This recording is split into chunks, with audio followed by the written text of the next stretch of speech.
I'm Stephanie Takaragawa, and I'm Associate Professor of Sociology. My background is in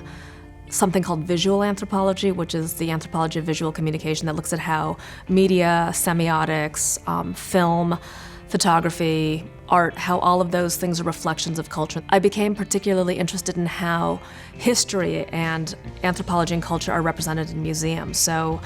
my research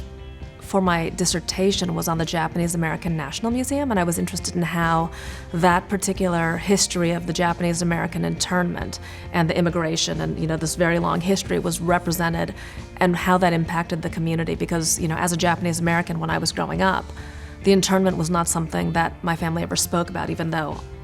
both my paternal and maternal grandparents and my father was born in an internment camp. After the development of the museum, after talking about this, it actually really shifted the discourse, and all of a sudden it became reframed. In the last 10 years, they've developed two of the internment sites, one in California at Manzanar and one in Cody, Wyoming, Heart Mountain, which is the one that my dad was born at. So I'm interested in looking at how those have sort of reframed the discourse about the internment and how that affects the community and how this has sort of put Japanese American history back into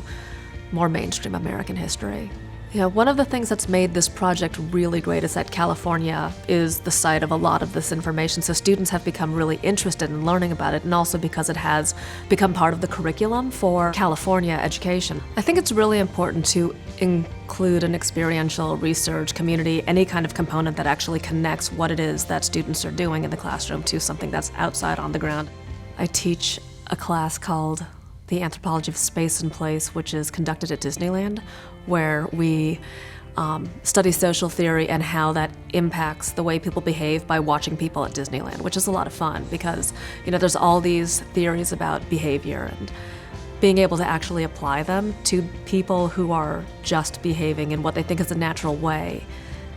and is really sort of more like a Disney-induced behavior is really good for them, because all of a sudden they're able to apply theory to behavior, and I think that's something that we don't really get to do in the classroom very much. So actually having an understanding of culture and people and behavior is really important to whatever it is they do. So being able to sort of take theories and methods and apply them to what it is that they're doing, that they can maybe use for their major, their discipline, whatever kind of project they're going to engage in, is something that I really strive for. Because especially with cultural anthropology, it's about culture and people, and I keep trying to impress upon them that it doesn't really matter what major you have.